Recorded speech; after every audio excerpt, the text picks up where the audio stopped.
des raisons. À propos du pouvoir et des partis politiques, la SPF a fait une thèse sur le sujet et elle n'a eu de cesse que d'évoquer la suppression de ces derniers dans un réquisitoire implacable, dont elle livre, ci-après, un court extrait. Vous allez comprendre, en écoutant la suite, pourquoi cette suppression s'avère nécessaire et combien les partis politiques ne sont que des machines à tuer les libertés et le bien public. De la cause des causes. Nous sommes nombreux à penser qu'une révision conjoncturelle et appropriée de nos institutions ne serait pas la dernière priorité des Français. Sans nul doute, les sociologues et experts de l'association considèrent que les problèmes du pouvoir d'achat, de santé, de chômage, d'éducation, d'insécurité, comme ceux de la transition écologique ou de l'environnement font partie des inquiétudes brûlantes. Préoccupations auxquelles le pouvoir politique devrait agir et répondre en priorité. Ce n'est d'ailleurs pas un hasard si la toute première de ces revendications concrètes a été à l'origine de l'initiative des Gilets jaunes. Cela sous-entend que ce sont les dysfonctionnements de notre démocratie qui sont à l'origine de nos difficultés au quotidien comme celles qui nous attendent.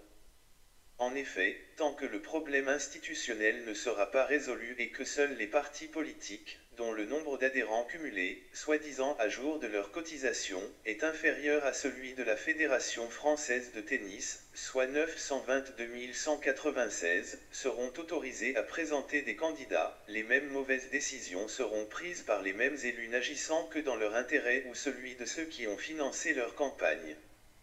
Il découle de cette situation un sentiment de colère contre des élites accusées de pratiquer une forme d'autoprotection et d'entretenir un système dont les citoyennes et les citoyens de notre pays, de l'Europe, mais pas que, sont volontairement tenus à l'écart. Néanmoins, il ne faut pas se tromper de combat. Ce n'est pas le principe de l'élection qui pose problème, c'est l'organisation du scrutin électoral dans son ensemble. Un procédé qu'il faut rapidement avoir le courage de repenser intégralement. Il ne s'agit donc pas de condamner individuellement les élus dès lors que leur action s'inscrit dans le respect du droit et des exigences du mandat que les citoyens leur ont confié. C'est sûrement ailleurs que se situent les menaces sous-jacentes pour la démocratie, ce fragile édifice dont les citoyens ont été entraînés à devenir à la fois les propriétaires et des usagers quasi responsables. C'est bien l'institution démocratique, ces riches arcades et ces fatales arcanes qui souffrent de graves dysfonctionnements, venant impacter directement le quotidien des Français. Depuis plus de 40 ans, dans une forme d'alternance implacable, la droite et la gauche se sont partagé l'exercice du pouvoir, les premiers n'étant élus que pour éliminer les seconds, et inversement.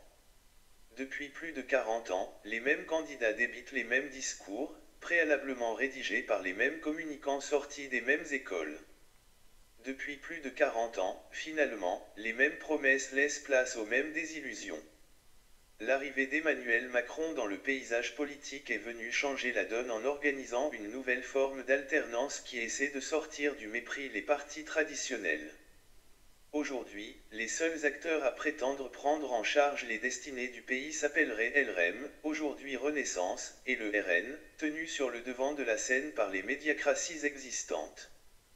Or, en appliquant à ces deux formations le principe de balancier sur lequel repose notre histoire politique, la formidable déception que laisseront le premier et le second quinquennat Macron conduira inévitablement les Français à se tourner vers son unique opposant encore vivant, à moins qu'une femme ou un homme providentiel ne vienne rebattre les cartes.